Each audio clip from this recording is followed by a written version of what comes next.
Nembabuzaako yonna gy'osinzira okutulaba kasalabe kyatu kyagenda mu maaso bannange muyite ku Facebook muteekeyo comment mugambe nti nze Chosen Becky yansingira eddoboozi Remana Makula yansingira eddoboozi tujja kubanga tuzize nete mubiteekamu mpalana wangenze nempulyamu agamba nti waliwo amaliriza agamba tukulinze fene ewaffe wa Kenzo ne mayandi okko obuzibu oyo siba music wabula wa Kenzo olutalo n'olukulu byonna olutalo n'oluzibu 23 24 25 23 24 25 omwoleso gw'ebyemikolo n'embaga ogusinga obunene mu ggwanga Uganda East Africa gwe tuyita tutya Bridal Groom Expo muwuma Malpurpose Hall okuva nga ennaku z'omwezi 23 24 25 tulese ba wedding planners abasinga okuba abakabi abakozi ba abasinga okuba abakabizi gawuni makeup buli kimu ekisinga okuba ekyakabi jangu osobola okutegekera omukolo gwo mu lunaku lumu bonna bakafulu abakola muganda okuva ku byokufumba kutimba keeki gawuni boogezi bayimbi oba booking otya byonna 23 24 25 Wuma Multipurpose Hall tugenda kutandika ng'ennaku z'omwezi 23 ewe tunaamala okukola okwekizibitinga bandi y'abaganda baffe abeeka etukube baganda baffe aba UBL batuwadde side ye bala makuteekawo DJ Shiru DJ Simanyani bajja tukubanga mpaka abeke jja tukubanga 23 enkeera bakatale yandikando njagala mane batukube atoro ku lunaku lwe Sunday bandi sindi ejje tukube muganda nge mche tuyise Bridal Groom ekigale bulungi 223 Wuma Multipurpose Hall jangu bloody wange ku mutwalo ogu okuyingira oyige olabe obonyumirwe ate osome byonna tuyina session y'abasenga bakubuulira muganda wange tuyina ogundi eri obugoye bwotekeddwa okwambalira omwami mu kisenge netubusoba eyo display yawe oh my god omukolo gwe ate nga nawe ayagala okwolesa byonna ebikolagana n'emikolo n'embaga era jangu ku Vision Group space ekyaliwo bajja kukubuulira kiki kyolina okukola okukola nti ofuna space mu kwolesa eri ate nawe ayagala okugenda okulaba bolesa linde ennaku z'omwezi ezo ojja kunyumirwa abafumbi bakeki abakozi ba makeup abagomesi basenga ababuuli bannaye tuogere kitulekeki Bridal Groom Expo 2023 kale njangu naye nga tukyagenda mu maaso ne podium yaffe kasalabe kyakakati abaana balinga bateekawo embeera mu Kampala baali babula tubalinda mu Desemba naye waliwo atusazeeko heve omukulu ono nakoma kumulaba ku mulembe gwa Ivan Semwanga akomyewo awo manye beera route South Africa embeera gye yavanga side zeeyo gye bateekangawo wano tukyagika abana kati tugamba nti baddewo abamu baakula heve yaliwa heve amanya g'amatuufu ye David Asiimwe naye nga bwe baalinga ku group y'emu eyo era nga omulimu gwe baakolanga n'ennyo ogusinga gwe tujjukira obulungi gwalinga gwa kuggala mabaala ago okitegeera ng'omusanga ojja basanga mu gavana siriki buli wamu nga batambula kuggala bugazi mabaala kulya bulamu naye ensi eno Judy nga bagamba nti uliwookula obaako byokyusa ate nekira nti vibe yali vibe seeta Ivan Semwanga naye keyavaawo bangi baakyusa naye nti okay nkuze kati saaya ku investinga kuba time eyo ebanja tulina bangi betunoonya kati tebakyalabika si lwakuba nti tebalabika nti bazirina naye nga tebalina nituba betunoonya abatalabika nga bazirina naye nga bakyusaamu enkuba bagiyita nkuba nga sente kati gyamusanga investor ali eyo erira sente z'empolampola bikiwe bityo so hebo yona muguddeko mwali muno mu ggwanga netwejjukanya mu bulamu obwo naye ekituufu kiri nti life ya gundi y'abasocialite yakyuka kati yafuuka ya palapase ya bigambo action tezikyaliwo oba ffenaffe twafunamuko kasente kuba kakati nze Saimu ogenda kuntiisa atya nga tompadde at least mutwalo gwa $. Embeera palapase ebyaddala walingawo gundi yasetinga pese ate n'ekirala oba twalinga bafala abaana beeyo wansi boogera ebinene beetuma ebintu naye nga in actual sense tebiriwo ebyaddala naye Saimu abasajja balina ssente mwe bali muno naye omanyi tulina ebintu bisatu abanga bafala boogera ebinene waliwo ssente waliwo zimansa nobeera nozigaba mwe bali abazirina naye nga kati zaawano aziriyina famire ye okitege nobeerawo bali eri abazirina era nga anyumirwa obulamu tayagala mugambako kati nobeera ne bali abagamba nti walaba gundi nga alina kyakoze ninaayingirawo balinaye kati ewansi eyo geji yaabwe ye medimo medimo abasigadde bonna beetuma lwasukaati abasigadde bonna bonna abamu beetuma ebinene muga katonda muggulu beetuma ebinene naye nga action mutini medimo ogenda okumulaba nga asitukidde mu pulima agenza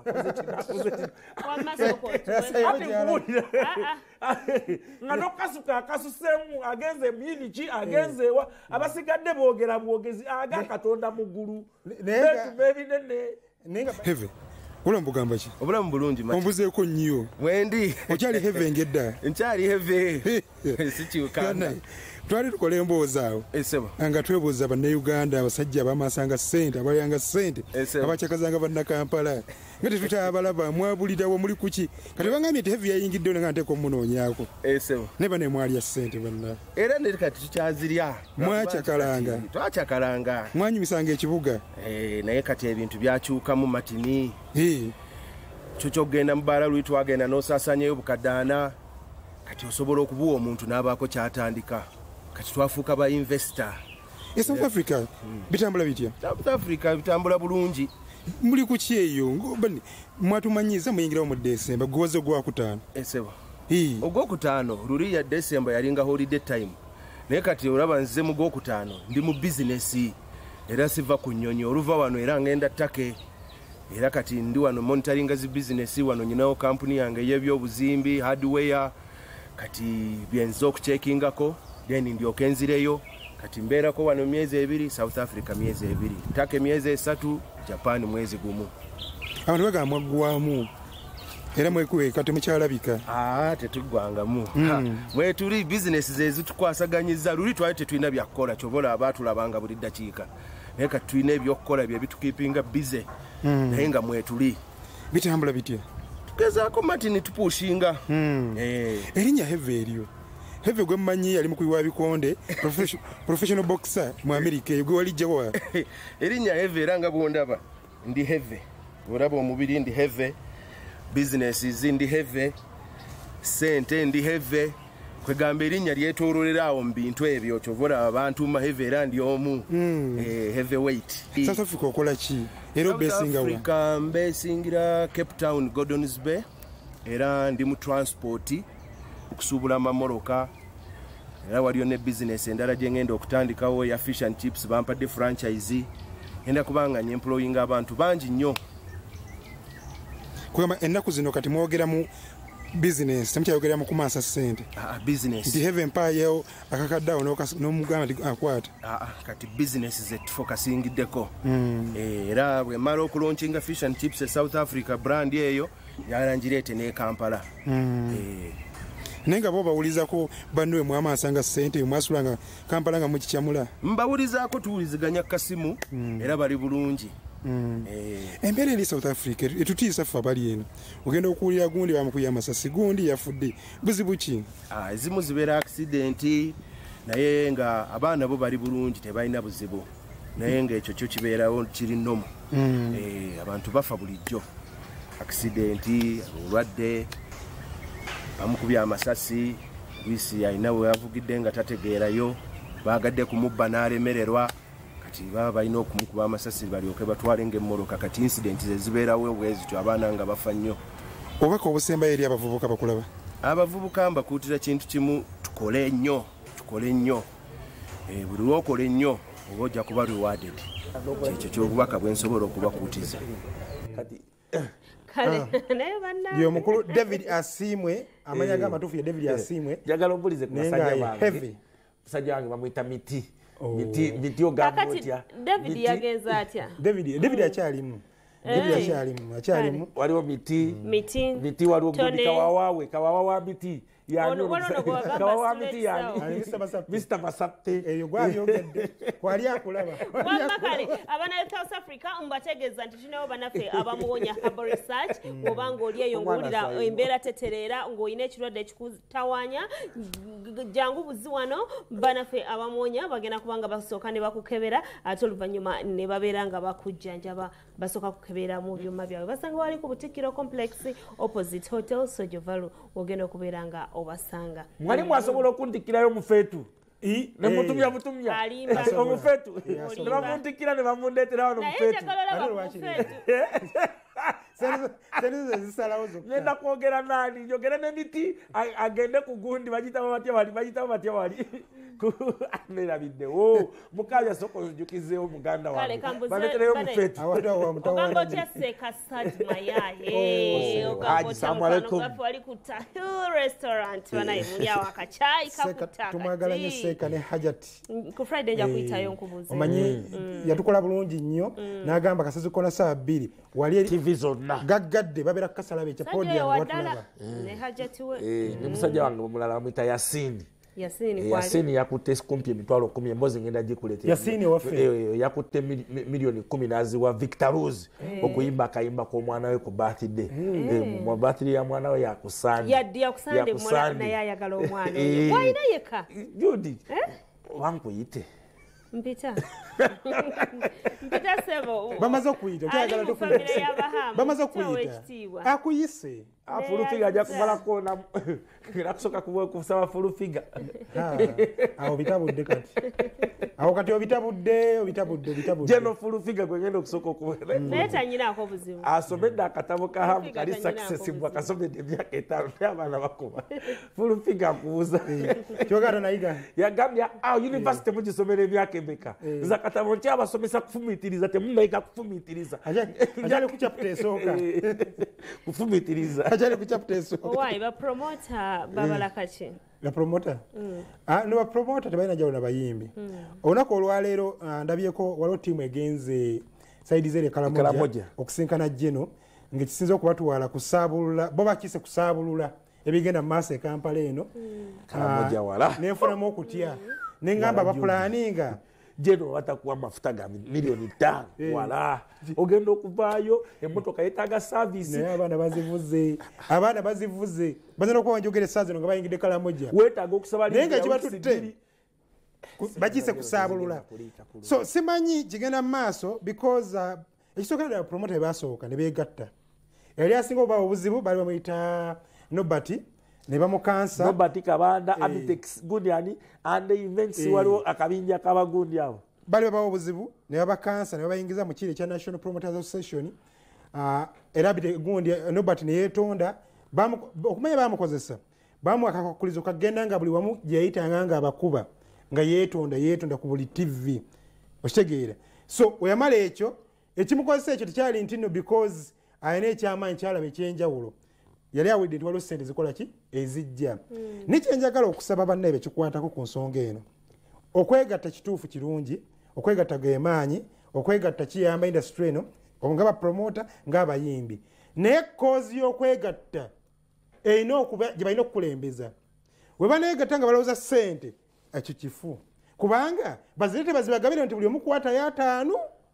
bazibagabira dda ekisookera ddala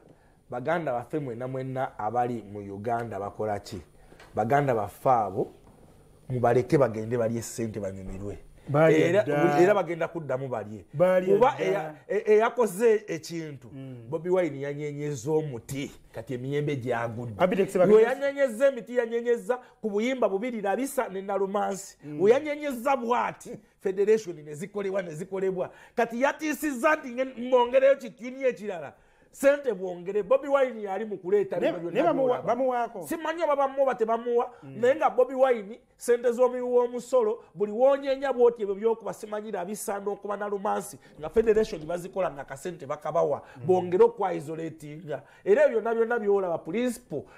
mwenna bali ku side ya principal temunyigira abantu abo nga babawadde sente ntino banyigira Simon ati ulira wobala emirundi naye Abitex bajjo balunywa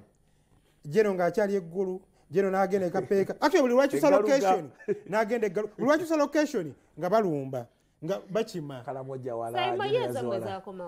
tewali afuna nakugamba nti yafunye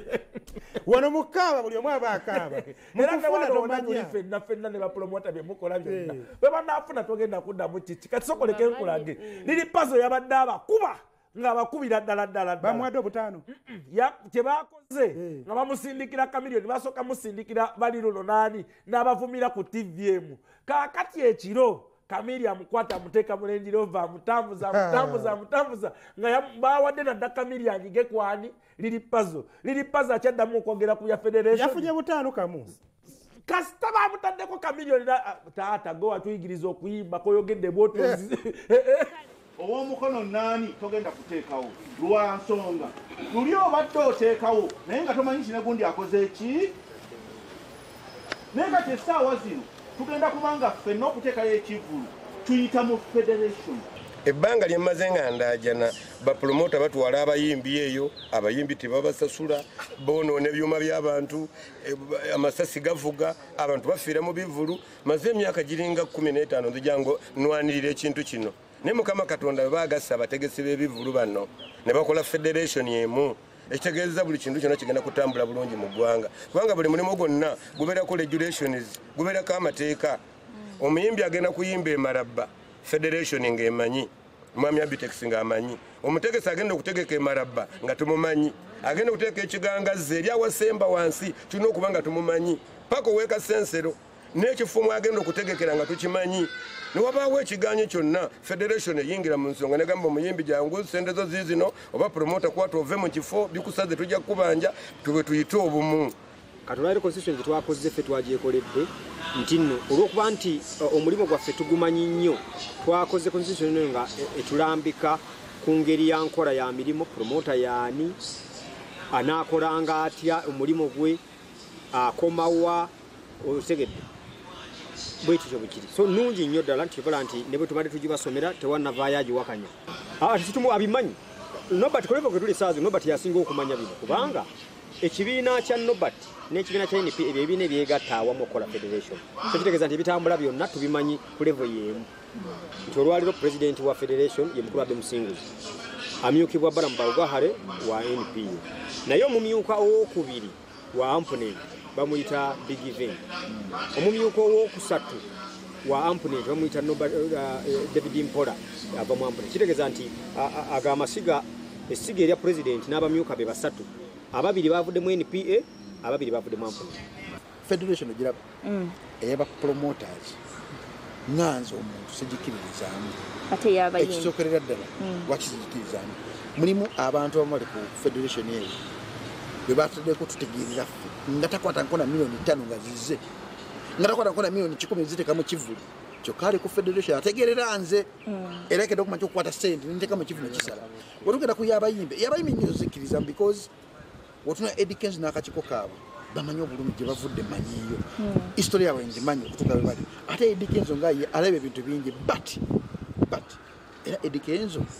ojja mutunuulira nga naye bajja kutuuka ekiseera nakaje gigweko bamutegeka nkolobeeru bamwita Jacob omutuuze Jacob kyogedde kyekyo ate munaaye bino ebintu nga mubikola musooke musoma amateeka ebyo mugamba ntogenda kuteeka kivulungu okoze bwoti ne bwoti lino eddembe Museveni yalireeta dda negundi gye bayita free market economy nti omulimu mulina oguregulatinga parliament yeyina okubawa act eyo abakozi b'ebivulu tuli bangi ate types z'ebivulu nyingi waliwo kye tuyita nti nze ngenda kukola experiential marketing nti brand Simon munene wo mu kibuga ngenda kukola bwenti ne bwenti ensasage ya Suna Beni DJ Shiru experience mukozi wa brand agenda ku meeting abantu let me ask you Bukedde family boutiques obeteke boutiques promoter eberi mu kukola ki mukola inventing na engeri mukola abakozi b'ebivulu nabo mwongere tulaga nti tuli badongo si kyangu naye nga senga mirembe mugende mulye sente zammwe anoonye omwana munoonyeko wali emperero namere ogenda okubeera nga omusanga senga mirembe kaluleka Bukedde ntegeddeko nti yagirinnya agenze Canada balina festival balina Bukedde Anet Nandujja ne Pastor Wilson Bugembe bali Canada zitandise kuba nalabye negundi ne Jose naye Jose sente nga nyingi zateekamu namulabye atimbye lutalo Palaso Azawi Meki Waini ani akasajja nga katadde sente mu n'abaana bagende bale ku sente bayide kola nnyo okutwale gw'omuyimbi anaakolimira kuno gw'amanyi katulekeye Bukedde naye nga ne banaffe ababiva organic kaweka butokeerabira banoonyeko wali ku Access Building opposite Hotel Sojova Luwobo basanga mbere bulungi mwera Justin twawuli wabuga nti wasiraamu kuba oli musajja muisiraamu kati twagala okumanya ki byoyigidde mu ddiini y'obuisiraamu ngeri gye badde nti mpya gy'oli. Eddiini y'obuisiraamu olina kufolowinga bufolowinzi mateeka nti kino olina okusaala swala bwe ziti, so olina okusaala emirundi bwe giti oyiga bwoti okusaala. So nze ng'omuntu kyenja okugamba abantu sijja binnyonnyola kuba bingi njize ate nkyayiga nkyagenda mu maaso, so sirina kimu na kimu kyenja kunnyonnyola naye byonna bitwalira wamu banjize. Wandiwadde ogamba nti eri gye nali nasobwa dda, omuntu wagamba owaayi nali nasobwa dda. Tosobola kugamba nti wasubwa dda kubanga naye waliyo nga tomanyi nti osubwa, okitegeera. So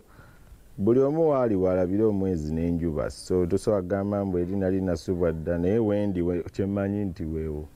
Leero eri Kenzo muyimbi munno yabaddewo n'abaako ekibiina kyateekawo ate nga olwo n'ekirala kyembadde mukkiririzaamu abasinga twagala kumanya gwe okiraba otya kikyogerako ki ekyo. Abantu balemereddwa okutegeera ekigambo federation ne association. So Eddie Kenzo is leading the federation associations mezigwa. Tewabaddewo kibiina kyonna kye bayita federation. This is the first federation, so buli association egwa mu federation. So abantu just baganya okitegeera nze sikirabako kye kiriko because mbaddeyo mu meeting